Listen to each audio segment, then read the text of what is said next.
The views on a Breath of Fresh Air podcast reflects the parties involved, and we encourage you all to use it as a conversational tool that will lead to personal studies of your own. Hallelujah, hallelujah, hallelujah, hallelujah, hallelujah. Welcome to a Breath of Fresh Air podcast. Here with your hosts, Earl Roberts and Nakhaz Gay. As a young person, Christianity can be so foggy, like smoke in the mirrors and so unclear. But we're here to bring you a breath of fresh air.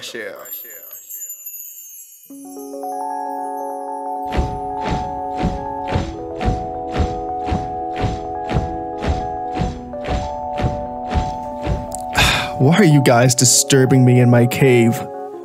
Samson, what have you done to us? Do you not know that the Philistines are our rulers?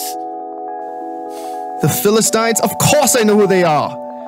I simply did to them what they did to me. Have you gone crazy? You've been wreaking havoc in this Philistine land, and now you've brought trouble to us. Oh, you don't know? They've been camped outside of our tents.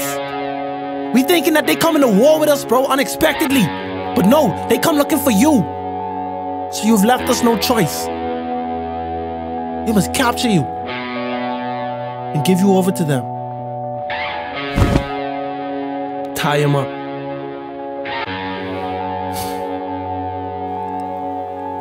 Fine.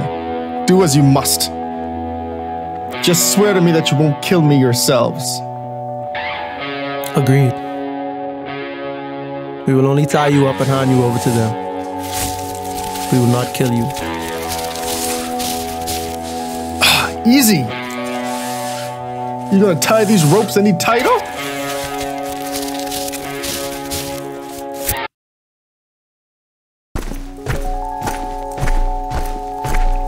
Where are we going? Lehi? All right, let's go. This is as far as we'll take you on this journey, Samson. You've made your bed and now you must lay in it. The Philistines are waiting to see you. He's all ours! Samson. Philistines. He's all ours! The Philistines. I despise them.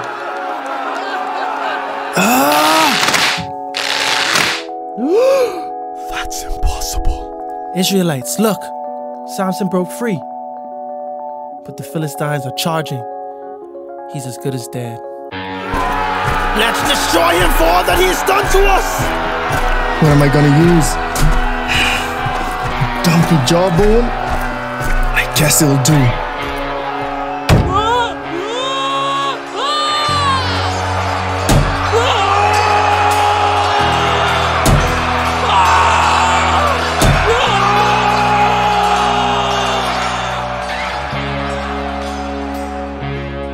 With a donkey's jawbone, I have made donkeys of them. With a donkey's jawbone, I have killed 1,000 men.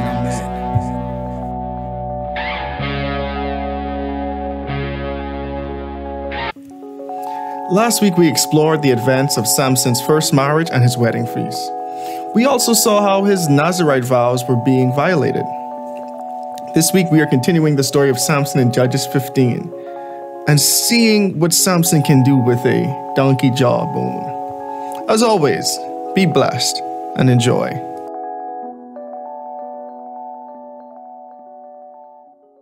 All right, welcome back to another episode of a Breath of Fresh Air podcast. Hopefully you guys had a great week. We appreciate you guys tuning in again, I guess this week with us again, but also who knows when you're actually listening to the podcast, but we appreciate your viewership anyway.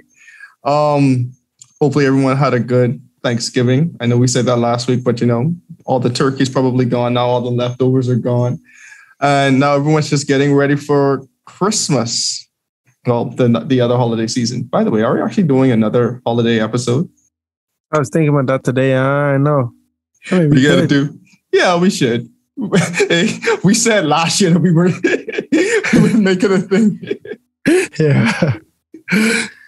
Oh my! So yep, that's coming soon. We should definitely record that soon because that's the holidays pretty soon. But yeah, going back to we are on the story of Samson. This will be Samson part 3 in the installment. But before we do that, one thing I want to say too is like in our last 2 like recordings like that we've done like 2 weeks in a row, the devil has been busy. But to me, you should have let the devil win. And when you're a child of God and you're doing the works of the Lord, you're going to see that some opposition comes against you. But it's like once you know you have God on your side, it's up to you to have faith in that and power through regardless. So my whole thing is you're going to have challenges in this walk. You're going to have some trials and tribulations. Like that's, for what it's worth, that's almost guaranteed to you in the Bible. Like the pathway of a Christian, no matter what some people may sell you, not to call any names, but it's not going to be a hunky-dory, all sunshine and rainbows lifestyle. It's gonna have its ups and downs, and you're gonna have, like David said, yea, though I walk through the valley of the shadow of death. You know that thy rod, nice, 20, 30 times. I don't want to butcher it, even though I know it. It's like I shall fear no evil. I shall fear no evil. I understand they do comfort me. Yeah. It's like when you say something on spot, sometimes you're like, oh. Yeah, it's so well known. It's like, so known. Yeah. Watch him butcher this. But definitely, like I said to say, David, a man after God's own heart, who definitely had his flaws. He wrote those things down just to show, like, I think, but when he wrote that down, he was already anointed to be king, but the current king was out to get him. So it just goes to show once you're on that path, it doesn't mean that everything's going to be all right, but God's on your side. He knows what he's bringing you through, and he knows he can bring you through it. So don't let the devil win. Power through, have faith and trust in God. That was my main thought right there. Because I was just coming to this episode. I was like, man, the devil cannot win. Don't want us to record? No, we gonna record. Yeah. Oh my. So back to Samson. Last week we really see how he's an interesting guy. He was pledged to be married. Came up with that lovely riddle. Pledged to be married to the woman of Timnah. Something out of the eater, something sweet. To eat. Out of the strong, something sweet. Yeah. That's why I always butcher that. But yeah, Samson. So as like the story ended last week where his wife to be gave into the pressure, begged and hounded Samson all week for the answer to this riddle. She finally told the people of her village or town the answer to the riddle so they could, get one over on Samson. Samson, and they got angry, killed the people of their own town for the tunics and the garments that he promised them as the wager of the riddle. Then he just stormed off. And then the father, not knowing what to do, said, well, we had a wedding festival. I'm going to just give my wife, my daughter over to the companion of Samson. And so this is where chapter 15 picks up. Sorry, you want to say something? No, I was just saying weddings, they were very peculiar to me back then. Like, I'm not seeing anything romantic between just her new marriage now. Like, okay, I'm just gonna get a regular guy, and you pledge to be married because we already spent money on this wedding. Someone getting married. Someone gonna get married at the end of this. Yeah, that's funny though. But still, like I said this last episode, but still, I'm like, again, do you guys not know who Samson is? Yeah. Why do you think this was a good idea to do? Yeah, this made me feel like it was this coming out party. Yeah, go for it. No, they're gonna learn soon who Samson is. Oh yeah, they really about to be awakened to the true character of Samson. Mm-hmm. And I'll say this chapter is gonna be a fun one. To me, when I read it, it was fun, had some laughter, and it's just like, Samson, this is what you really did. So picking up in chapter 15, verse 1, Judges 15, verse 1. Later on, at the time of the wheat harvest, Samson took a young goat and went to visit his wife. He said, I'm going to my wife's room. But her father would not let him go in. So think about it. Last chapter ended with Samson just going away for some time. Like he just stormed off. Yeah. Didn't tell anyone where he was going, when he was coming back. No one knew nothing. Now he just pops up and is like, hey, I'm here. I wonder if they give us any clues as to how long this was, because they say not right now, it's during the time of wheat harvest. So that's like around now, like Thanksgiving, November-ish. But I don't think we have any marker as to when it started, like with his marriage or anything like that. Mm-hmm. Yeah, I just want to know how long this woman was married before you decide, let me go see what my wife doing. No, I agree with you. I would really like to know that, because I'm like, was it a week? Was it like 2 days later? Because he coming back. A month passed by. Because he coming back too regular, bro. Like he coming back like he ain't nothing happened. You know what I mean? I think I'll go see my wife today. I'll bring a kid with me. Literally. Literally. Yeah, like it's pretty interesting because there's no real context as to when the wedding actually happened. Like I was just going back to check and there's no real indicator. I'm like, unless the vineyards might have been ripe at the same time. That's what I was saying. If vineyards if they were like seasonal or something, then we could have kind of make an assumption, but I don't know. Yeah, and I did not even try to put that together before time, so I can't even be like, oh yeah, you know. Yeah. That's funny though. So now we see the father said, I was so sure you hated her. I gave her to your companion. So now I think the father in some hot water. Boy. So now he's trying to make amends. Isn't her younger sister more attractive? Take her instead. Boy. I feel sorry for that guy every time I read that part, because he trying to reason now. No man, the younger one more attractive. And he basically doing the opposite of what Laban was doing. Yeah, definitely. I was thinking that too. I was like, oh, this almost sounds like Laban. But at the same time, he ain't even really trying to pull one over. He just trying to make amends. Right, yeah. This a makeup call for him. I wonder if she was really more attractive or if he was just saying that, you know, just to make Samson, just to kind of pacify the situation. I'm like, you're just saying like, oh yeah, the second daughter is cuter. Just take her. Yeah, it's the principle for Samson though. Yeah, he wasn't phased. No.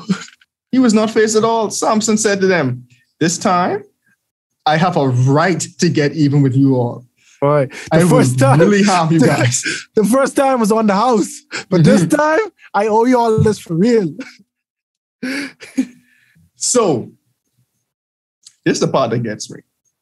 So he went out and caught 300 foxes and tied them tail to tail in pairs and fastened a torch to every pair of tails, lit the torches, and let the foxes loose in the standing green of the Philistines. He burned up the shocks and the standing green together with the vineyards and the olive groves. Bro, remember, this was during the time of harvest, bro. Exactly. People have been farming for months, maybe Context all matters. year. Yeah, bro. And he's like, "Oh, y'all want your harvest? Oh, you can think again. Better luck next year, pal." You know what I'm saying? Because that is done. I remember last time we spoke about this, it was like, we're like, Samson is like King Petty, because he had time. Like, you had to catch 300 foxes, but I'll be honest with you, bro. This man was, he had his heart set on marrying this woman. And so right now, I wasn't in the predicament I'm in now. You feel me? Like in terms of marriage or anything like that. But I feel him on that, bro. I wouldn't even call her petty, bro. I just call her fury. You know what I'm saying? Like he was really, really upset. And that might have been taking him a day, 2 days. Who knows? Who knows how long that take? But I could see someone being that mad over the person they love being given away to what you could have loosely called a friend. My thing is like how premeditated this is and how determined this is. So first of all, you have to catch 300 of these things. I know some people say, "Oh, it's no indication that he did it all by himself." I'm like, bruh, what I read, it said, so he went out and caught 300 foxes. Yeah. Like, it doesn't say he didn't. It doesn't say he did it alone. But I'm like, right now, it's clearly insinuating that Samson went out and did this all on his own. Yeah. 300. I don't see no evidence that he had help. Me either. I'm like, in my mind, he is in the Philistine country. Which one of them would help him destroy their food? And Samson, like, we're not introduced to anybody except his love interest and his parents. Like, we don't know of any of his friends or anything like that. So and then also too, it's like we have no evidence throughout the story so far, and we're gonna get into it further on. That's gonna kind of prove this point. But the Israelites weren't doing things to oppose the Philistines. No. So no other Israelite was going to be there with Samson, knowingly doing what is a very bad idea by all logical means. Like, this is waging war against them. Yeah, and then Samson ain't even trying to wage war, you know. Samson trying to get revenge for his wife. Just getting even. This ain't even about the war, bro. Like, again, we don't see Samson consulting God. We just seeing Samson literally is a one-man army. And we really gonna see this, but he just literally acting as a one-man army. And we saw it even we saw the beginnings of it last episode, where he just went out and killed those 30 men for their tunics. He just was like, yep, I'm Samson, I can do this. Here we go. Yeah, Samson had a temper. Samson had anger issues, I'll be honest with you. But that's what he was made to do. He was made to be, one of the leaders waging war against the Philistines.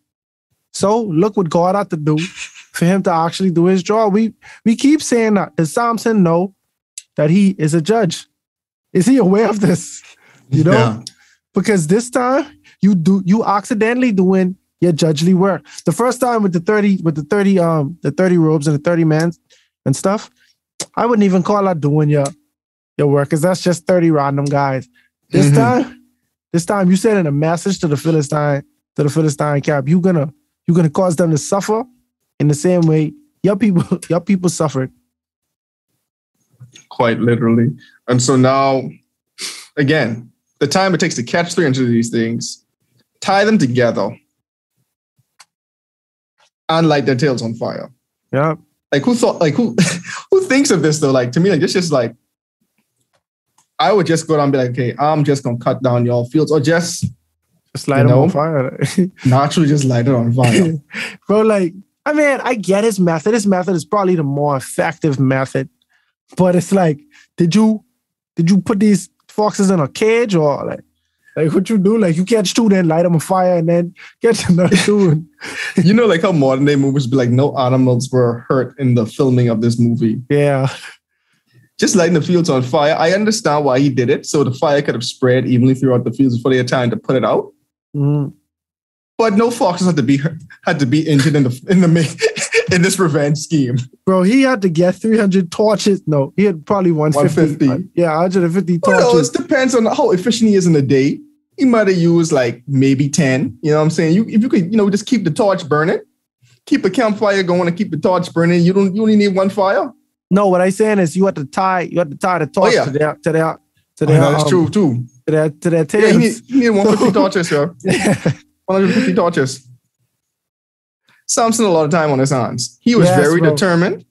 When he make up his mind he's gonna do something, he's gonna do it. Yeah, and I feel like he's kind of tactical in his ways. I'm not sure if that's just the way how they used to.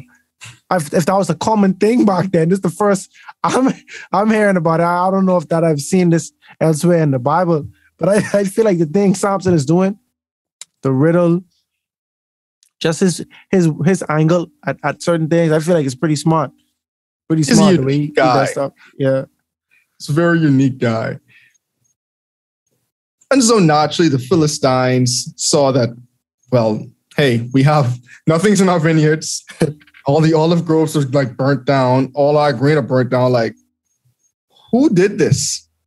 Why would they do such a thing? And they were told Samson, the Timonite son-in-law, because his wife was given to his companion. Mm. So the Philistines went up and burned her father to death.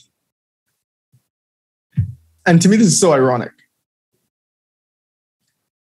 In her pleading with Samson to get told the riddle, she was trying to save this same fate from happening.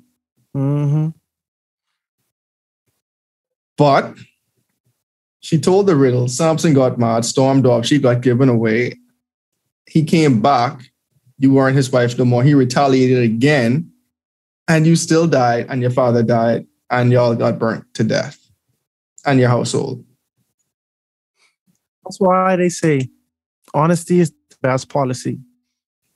Now, I do believe that if she didn't resort to methods of deceit, her life probably would have been more prolonged.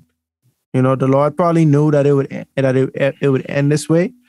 But if she had kept it real with Samson, we see how Samson acts when he's in love. Mm-hmm.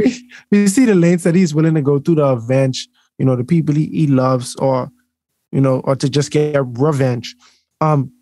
So she just didn't have faith in Samson. I'm guessing she didn't know his abilities, because it just wouldn't make sense why you would keep that from him, or why you'd be more afraid of them than of what Samson is able to do. But you act deceitfully, you know, you betray Samson, you hurt him. Your father does something even stupider. I don't know, bro. I do not know what inspired this man to act this way. But boy, he unleashed the beast in Samson.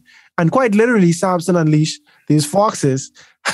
And that caused great destruction in the land of Timnah, which also led to your destruction event ultimately. So it's like, was it worth it? Like, if you could do it all over, would you do it the same? You know what I'm saying? Like, I think not. All that just to get burned up again, like at the end of the day, bro, like it sucks. And they don't even mention that her younger sister, who is quote unquote more attractive, was involved in it. So I don't know. They say it's her and our father. You know what I'm saying? We're burned to death.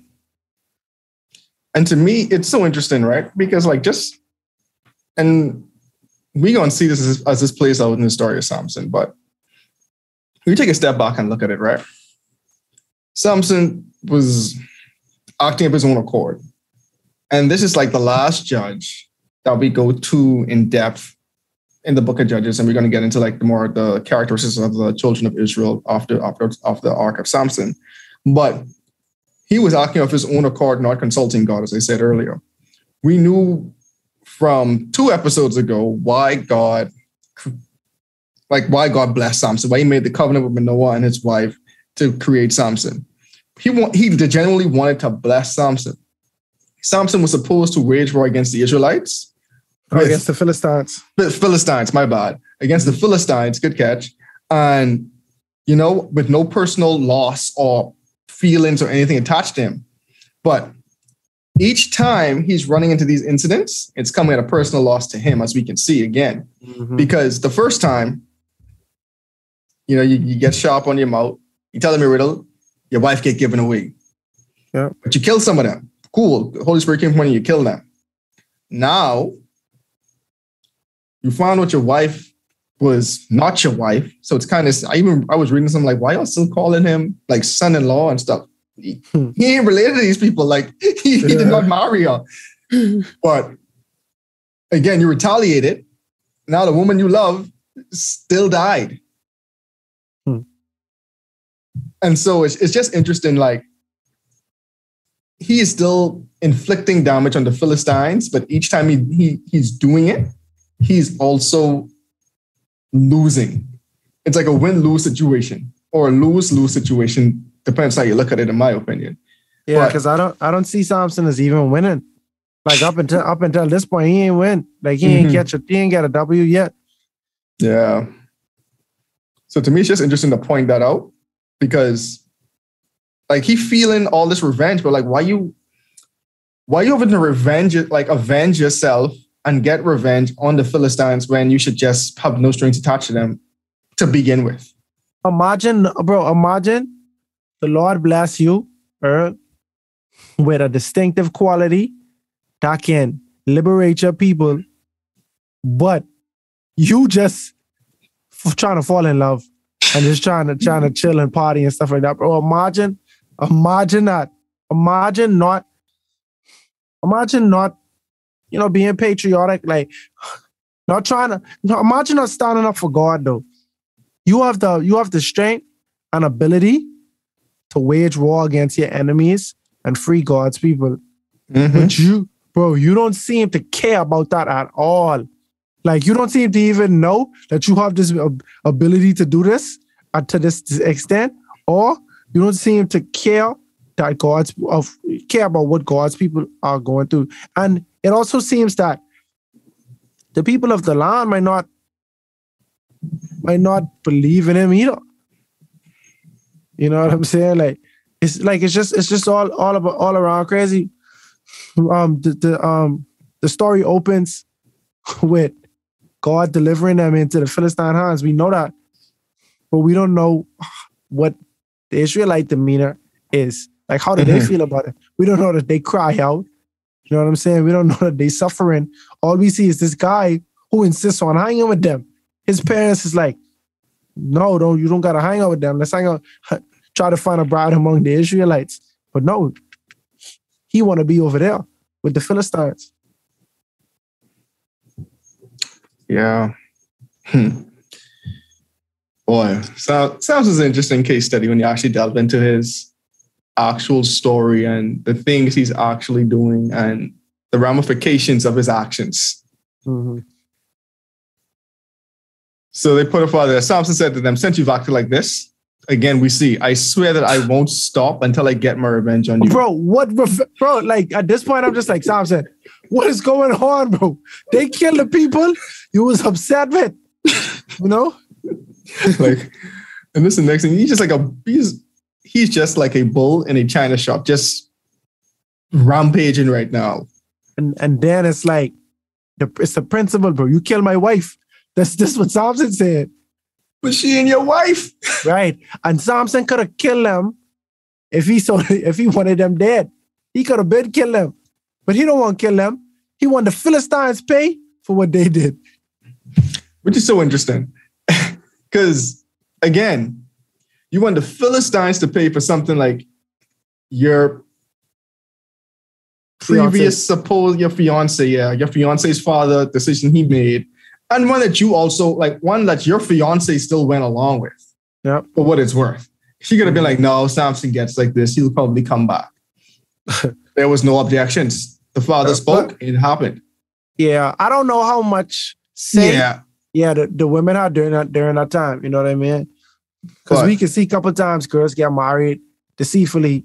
I'm really talking about Leah right now. And we don't know what her take was on it.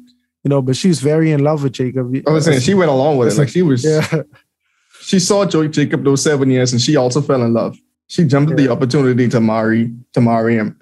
But check out our previous episodes on that. So now we see in verse 8, he attacked them viciously and slaughtered many of them. Then he went down and stayed in a cave in the rock of Etam. So now he's hiding.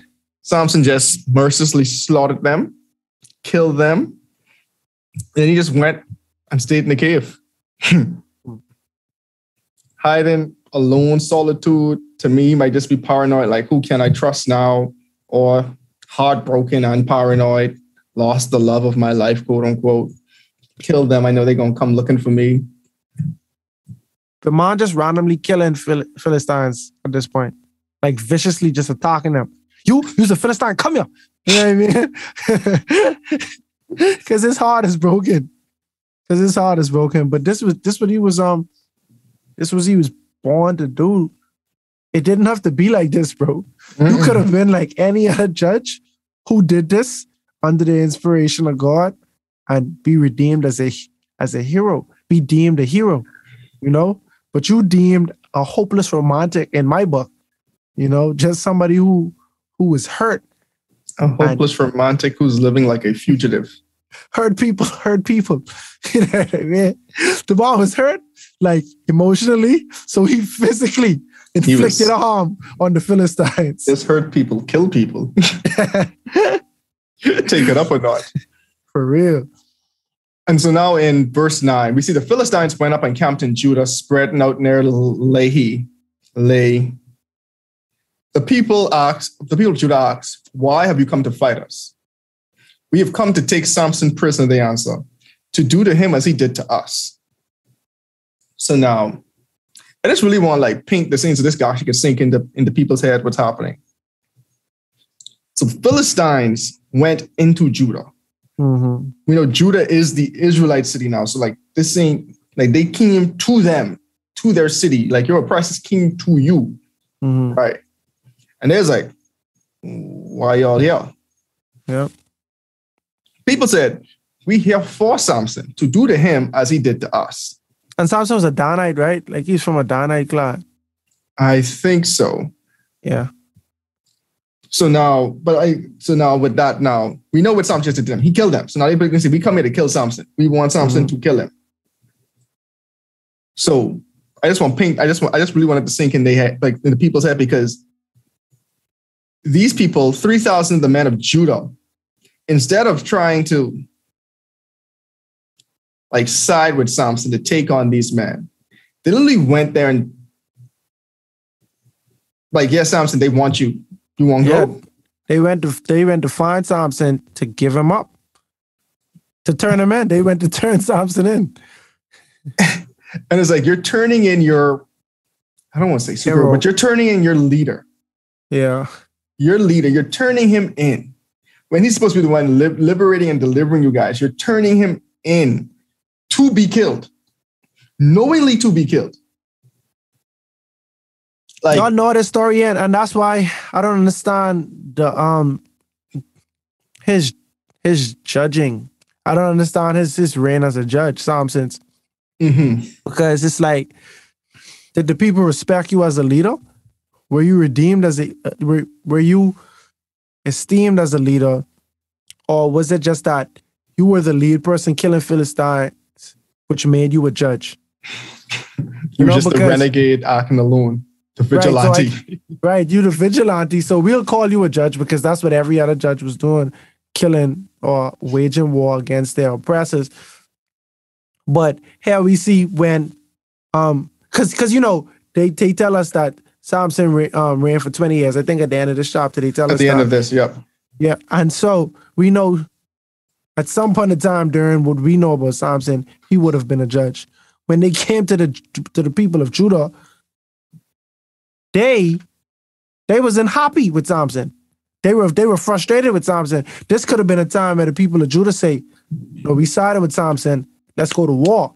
Mm-hmm. This Samson gets busy when he's inspired, but they didn't have faith in Samson. Why is that? Is it because Samson is self-serving? Is it because Samson is not a leader, or Samson does not care to be a leader and to save the people of Israel? Or really is it because they don't really know what Samson is about? I do not think it's the latter, because if you have somebody that's going to your oppressor's land and killing them, the audacity, you know what I'm saying, of somebody, I don't feel like that's something that's not going to spread. Like the news is going to spread about that. And it did. Mm-hmm. These people knew where Samson was. They knew he was in a cave. I don't know if they 100% knew the exact location, but they found him nonetheless. The Philistines could not. Mm-hmm. And to me too, this really harkens back to the whole essence of the book of Judges. When the people of God don't share the works and wonders of God, like people just forget about God. Because I'm like, have you guys not studied your own history? Why are you not trying to unite and still rid the land of the heathen influences? Granted, we know it's much stronger now than when, I shouldn't say much stronger, but it's more emboldened now since you guys have been not actively trying to get rid of them for the last 300 to 400 years. But still, the comfortability with the Israelites now really just shows the state of the nation, state of the union, the state of the tribes. Because like they're way more comfortable in abiding by the Philistines' wishes than opposing them. Mm-hmm. Like they're way more comfortable submitting and being tamed to the Philistines than really trying to unite and overthrow them. So it's just really showing how the state of comfortability it is hard. And it goes back to like how you were saying, the story of Samson doesn't open with them crying out. And to me, that's a very key importance, because even though you guys are oppressed, it shows more of a comfortability with it than we want to be free. Mm-hmm. It shows that you guys are really okay with all the idolatry and heathenness going on around you guys. You guys are okay being under the Philistines. It isn't disturbing you. No one wants to actually start a revolution. We're cool with this. And it just really showing how far the children of Israel have fallen, how far down the nation has been spiraling out of control. Yeah, no, I definitely agree. So now Samson got the people of Judah in some hot water. And they don't like that too much. And to me, this still also shows how much they respect Samson, the people of Judah, because 3,000 men, bro. Mm-hmm. It ain't even like y'all sent a search party for him, a little scouting mission, 1 or 2 men. Y'all sent 3,000. Y'all sent an army to go get 1 man. Gideon had less people in this. Yeah, way less. 10 times less. Mm-hmm. Like, just let that sink in. And so that means the people of Israel clearly knew about Samson. So to me, it's still kind of weird. Like, in one breath, you can't, like, it's like kind of hard for us to now, for at least me to say that they didn't know who Samson was. Because, like, if you don't, why are you sending 3,000 men to fight him? Mm-hmm. Well, like, to bring him in, to turn him over, because you guys know you're turning him over to die. And so it means you're sending 3,000 men because in case he acts up, at least we have some numbers that we could potentially overwhelm him. Mm-hmm. Give us a fighting chance to at least bring him in and turn him over to the Philistines. So yeah, they felt safe for 3,000. Yeah, so I'm like, that means y'all clearly respect who Samson was. Which still, to me, begs the question, and I guess even though I kind of already answered this, but why are you guys sending 3,000 men to bring Samson in to turn him over to the Philistines versus joining in hands with him to overthrow your oppression? See, because they might have thought 3,000 men was what to get it done versus Samson. We know the Philistine army at minimum had 10,000 men, you know? So their 3,000 plus Samson, let's say Samson is worth like 2,999, right? They still would be unmatched against that 10,000. But again, going back to y'all history, Gideon alone did true. It with 300. That's true. And Gideon might have been like 100 years ago, if that. And all you need was God, really. Exactly. All you really need is God. So. And then I'm like, all the other nations that were slain before y'all even got there and while y'all was there, like, again, it clearly shows that you guys just weren't talking about God and talking about what he's done for the nation as a whole up to this point. They was complacent. They was learning to coexist with their oppressors. Coexist with the devil. That's what they was really doing. Yeah, no, it was like, it is what it is for them. You know? Mm-hmm. So they run out. Yeah, they run up on Samson in the cave. And they say, do you realize that the Philistines are rulers over us? What have you done to us? He answered, I merely did to them what they did to me. Oh, what is wrong with this guy, bro? You gotta love him, man. You gotta love him. Bro, I don't lie. I wish I could play Samson, bro. I wish I could play him in like a movie or something, bro. Like, cause like I can imagine the superhero, not even superhero, right? The super strong guy or whatever, wreaking havoc in the city, right? Mm-hmm.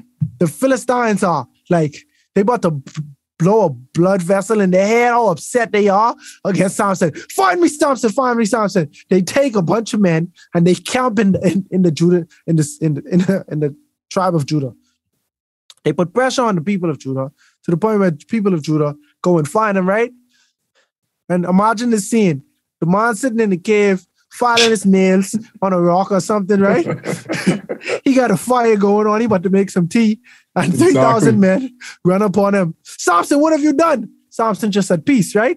And they're like, Samson, the Philistines are bothering us because you was bothering them. And he was like, huh? Really? How? Like completely oblivious, right?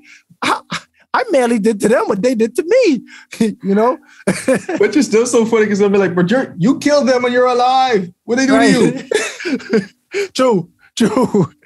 And the fact of the matter is, they did not do that to you, bro. Matter of fact, they didn't do anything. Your wife and her daddy did all of this. You know what I'm saying? Literally, your wife did most of your damage right now. Exactly. She begged you for the riddle. Everything else was a domino effect from there. But still, Sam, so you kind of bring this on yourself. Right. And we're just being honest. They had to kill your wife because of what you was doing with the foxes. You know what I'm saying? And then you come back and kill them again. And you come back and kill them viciously. Like, bro, what did they do to you? I just picture Samson as a maniacal maniac just running through the streets of Timnah, just wreaking havoc. Yeah. Oh my. So people said, they said to him, we've come to tie you up and hand you over to the Philistines. So Samson said, okay, swear to me that you won't kill me yourselves. I can imagine. There's 3,000 of y'all. Y'all might try to put my head on a platter and, make some money off of this. Yeah. And then also, to be honest, I think why he really tell them that is to protect them. Because if y'all try to kill me, it ain't getting too good for y'all. Nope. It would so not. Instead of me wasting my own country, blood, please promise me y'all ain't gonna kill me. Or let me know y'all true intentions. Like, if y'all really want to kill me, let me just know what I up against. Because it ain't getting good for y'all. And I don't want to have to kill y'all. Because we could do this the easy way or the hard way. With the choice is yours. I think that's really why he tell them, asking that, don't, swear to me y'all ain't gonna kill me. Because that's just what I really think. It really ain't gonna end good for y'all if y'all try this. And I don't want to kill y'all. I still supposed to be y'all deliverer. Let me at least do one thing right. I need to be alive to deliver you. So at least promise me, y'all ain't gonna kill me. So they said, agreed. We will only tie you up and hand you over to them. We will not kill you. So they bound up with two new ropes, and led him from the rock. As he approached Lehi, however you want to pronounce that, the Philistines came toward him shouting. So I guess they happy, or they about to, we got Samson. Mm-hmm. And so the Spirit of the Lord came powerfully upon Samson. Mm-hmm. The ropes on his arms became like charred flax, and the bindings dropped from his hands. So, finding naturally the closest weapon that you could think of, Samson grabbed a donkey's jawbone. And he struck down 1,000 men. Oh, it was 1,000. I meant to say 10,000 earlier. Yeah, okay. Yeah, it was 1,000. Okay, that makes sense now because Judah just came with 3,000 men. You know what I'm saying? So they were even outnumbered then. So it don't make no sense why Judah was being passive. But I guess they just didn't want no smoke with their oppressors. Yeah, to me, they just weird. So if y'all think 3,000 men could overpower Samson, I would think 3,000 men should be enough to beat the 1,000 men that are in front of you. Yes. Literally every 3 men to 1 guy. Yes. I think 2 can hold 1 down and next one could spare him. But that's just my thinking. Yeah, we could lose a few, but collateral damage. Yeah, we could take out 1,000. So this jawbone, right? Mm-hmm. This was also something. No, but I was saying, and remember we were talking about the lion, right? The lion's carcass, right? So I think, if I'm not mistaken, a jawbone of a dead animal would also kind of defile his Nazarite vow as well, because you're not supposed to touch any dead thing, period. You know what I'm saying? So it just go to show how the Holy Spirit still was with Samson despite him just not following, not following things to the T. Despite his transgressions, I'd say the Holy Spirit was still upon him. Yeah. I like how you said that with the jawbone, because my only thing was like, how does one hit 1,000 people with a jawbone and kill them, but the jawbone does not break? Yeah, that was my next thing. My bad. That's my next thing. No, but yeah, that must have been a very strong, sturdy jawbone. That had to be infused with the Holy Spirit. And like, not even making jokes, because I'm like, it's a blunt object, and bones are hard, but they're still like brittle. And there's only so much ways you can kill someone with a blunt object, and that is beating them to death. That's what I'm saying. So beating 1,000 people with a jawbone, and the most effective way to kill someone with a blunt object is head trauma. So you're hitting them in the head, which is also hard. And I'm like, yeah, you might get away with like maybe 10, but 100? 1,000? Nah, son, that thing had to break, bro. This only making sense to me if they line up one by one to get a whop over the head with that jawbone. To me, that's dumb. You next. You next. Even if at what point? Like, let me tell you something. If I was number 50, let me tell you, I'd be like, guys, I think I know how the story ends. Right. Someone got to tell a story now. By the time I was number 500, guys, do I really have to go? Because 499 would make, bro, by the time he was number 999. 99, bro. I always think with that. At the point, if he was number 1,000, you say, what? I too late for me to run now? He was the biggest idiot out of all of them. If he was number 1,000, and you watch with that jawbone do to everyone, and you thought you was an exception. You thought you was going to be different. But my thing is, still think about it. I assume these guys had like spears and swords and stuff. Because I'm like, they still also came to kill him. Like, I assume, and they had to be armed. I mean, you're traveling there, you're going to have some type of protection yourself.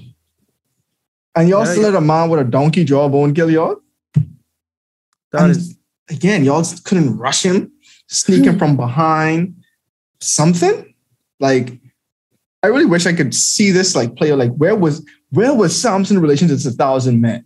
Yeah. Like, did he have like was he like on a cliff or something? So you don't have to worry about people catching you from the back? Because I'd just be like, let's just encircle him, right, and maul him. But the Holy Spirit come upon him though. That is the correct fact. So it wasn't nothing much they could have do. Nope. But still they should cut the man. Yeah. Someone should have got that sword and shing. But they didn't know no better. A spear, a sword, something, bro. You could arrows. You could throw a spear. You could launch an arrow. Something. Yeah, that don't make sense. Samson was that guy, and then we see he got very poetic again in verse 16. In this version, it says, Samson said, "With a donkey's jawbone, I have made donkeys of them. With a donkey's jawbone, I have killed 1,000 men." And so, I don't know if you have a different like reading of it. I could pull up the New King James Version. And that says, with the jawbone of a donkey, heaps upon heaps. With the jawbone of a donkey, I have slain 1,000 men. So for, I guess, other people's edification, the Hebrew word for donkey and a heap sound very similar. And so I guess it was like a double entendre. So, I mean, in our English language, it sounds a bit different, but it was like a wise remark. So like one version I read says, with the jawbone of a donkey, the other word for a donkey, I have piled them in a mass. So, drop the M for the beginning one. So it still rhyme in that context. So regardless of what it did say, we know it was something clever. And it was something to the extent of a double entendre where you saying, he probably said, I made heaps of them, right? In that language. But then he was like, man, heap, let's say, all right, so the word for heap in English is heap. But in Aramaic or I don't know, Hebrew. I'm not too sure what it's called for real. It might have been the same word. Heap would have mean donkey and heap would have mean heap. So he was like, I make a heap and I make y'all look like donkeys and I make a heap out of this donkey's jawbone. So it was like super clever just all around this double, triple entendre what he got across. So my thing is, right? Do you think Samson, this is recorded like from Samson, like retelling this story, or someone was there to actually witness this? Someone had to write this book, bro. Like, oh, well, that specifically, I don't know because we don't know what happened to the 3,000 to the 3,000 people, some soldiers from Judah. What happened to them? Y'all was just watching? Oh, that's a really good question because now I'm even more disappointed in y'all. Because to me too, like y'all just witnessed this miraculous thing happening. Why don't y'all say, okay, let's use this momentum to go do more damage? Mm-hmm. That's it. Yeah. So that's interesting. I don't know. Did they just leave? They just drop them off and like, well, I want to see this. And we don't want to see how this story ends. Let's just leave. And then you just see Samson coming back. So now we see after this, when Samson finished speaking, he threw away the jawbone, and the place was called. I would keep that jawbone. I would keep that jawbone. That's momentum. He literally called the place Jawbone Hill. Oh wow. So because he was very thirsty, he cried out to the Lord, "You have given your servant this great victory. Must I now die of thirst and fall into the hands of the uncircumcised?" Then God opened up a hollow place in the eye, and water came out of it, and Samson drank. His strength returned, and he revived. So the spring was called En-Hakkore. It is still there in Lehi to this day. Samson led Israel for 20 years in the days of the Philistine. And En-Hakkore means caller's spring. But even in this last like 3 verses, it's interesting. This is like the first time we hear Samson communicate with God. Yep. And it isn't anything of gratitude. It isn't anything of praise or adoration. It's more self-centered. Yeah, you gave me this victory. No thanks, no whatever. But you gonna let me die of thirst? You just gonna let me die like that? And one would argue if Samson wasn't even thirsty after this great victory, he wouldn't have even been talking to God right now either. Right. And again, I still think this is just a microcosm of how far Israel has fallen. Because we see in verse 20, he led Israel for 20 years in the days of the Philistines. But again, this is the person who's supposed to be leading and delivering you guys. Not communicating with God through any of this. I mean, think about everything he's already done to this point. And again, he just killed 1,000 men with a donkey's jawbone, who we know as readers, reflecting on the story, reflecting on this account, know that the Holy Spirit inspired him to do these things. But yet, this is the first time we've seen him talk to God. So it's just interesting. Like Samson really was more self-centered. And to me, this ending story really just shows that and highlights that. Yeah, no, I definitely agree. Samson wreaked havoc in the land. And of course, he shouldn't be remorseful if you like, yeah, I do this for God. You know what I'm saying? But he didn't do that for God. When they asked him why he do that, Samson could have been like, bro, I was called upon to be a leader from the womb. You know what I'm saying? I'm trying to rid the land of the Philistines. He was just like, no, bro, I was just getting revenge. You know, I was just getting revenge. And when y'all try to kill me, you all being the Philistines, the 1,000 men, I'm killing them again. And now I exert myself. Now I in the middle of nowhere. I away from my cave, and I about to die. And I saying, Lord, I saying thank you for, me being alive, because he ain't even saying, yo, I thankful for being alive because I could have died just now. Exactly. He's saying, bro, God, you bring me here to die. Nah, I'm assuming, I'm hoping that it in translation it lose some of the mannerly tone that it could have had. You know what I'm saying? But to me, it's just like saying, wow, God, I just about to die just like that, as if as if it's a sense of arrogance. And it's just, to me, it kind of It kind of speaks to how the Lord blesses us with gifts. And sometimes our gift is our identity, and we hold that with so much pride. And when it's time to give it back to God, meaning to use our gifts for his honor and glory, we act like we doing him a favor, you know? When I first started making music, I used to tell myself, I'm going to blow up.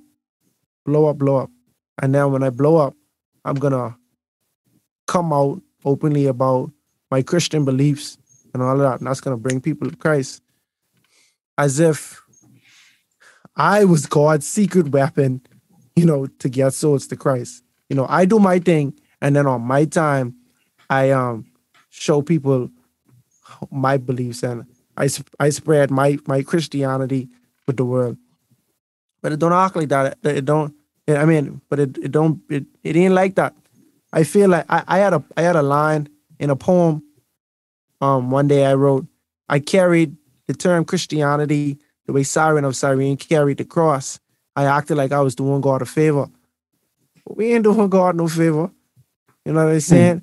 I heard a theologian at Oakwood once say, bro, nobody can sing good enough for God to say, I need you in the choir in heaven right now. I need that voice.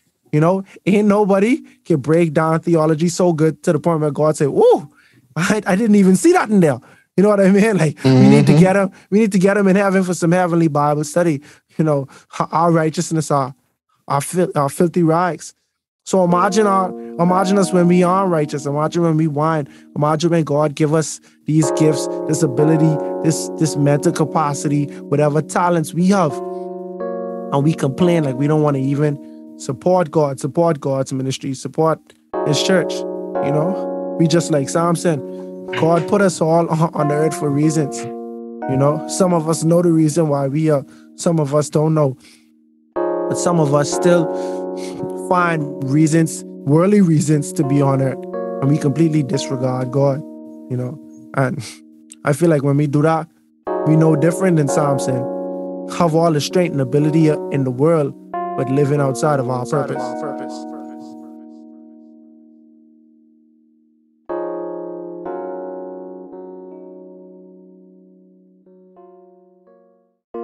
The tension between Samson and the Philistines was steadily increasing.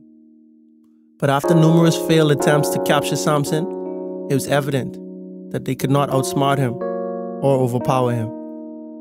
No one knew the source of Samson's strength, but what the Philistines did know was his one true weakness. But we'll talk about Samson, the Philistines, and his love for the infamous Delilah on the next episode of A Breath of Fresh Air. Tonight's episode included voice acting by your hosts, Earl Roberts and Nakhaz.